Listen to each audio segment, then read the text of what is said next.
চলে যেতে চায় চলে যেতে দিবেন।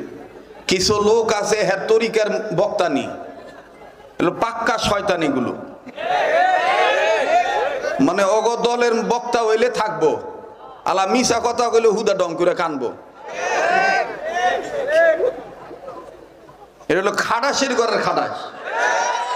কবেন হুজুর টুপি আছে দাড়ি আছে, এটিও তো আরো বড় পাক্কা শয়তান। মানে ওর নানির বাতার হইলে মিশা কথা কইলেও চলে। চোট্টার ঘরের চোট্টারা মেজাজটা কেমন লাগে ও শুরু হয় না, হ্যাঁ উঠতে জায়গা, হ্যাঁ বুঝাইতেছে যে আঙ্গ দলের তো না, তোর নানির বাতারে লইয়ে তোর নানি লইয়ে হুইয়া থাকতে কইস। সোরের ঘরের সোরেরা ইসলামটার 12টা বাজায় ফেলাইছে এই দলাদলি করিয়া, এই এক ঘেয়ামি করিয়া।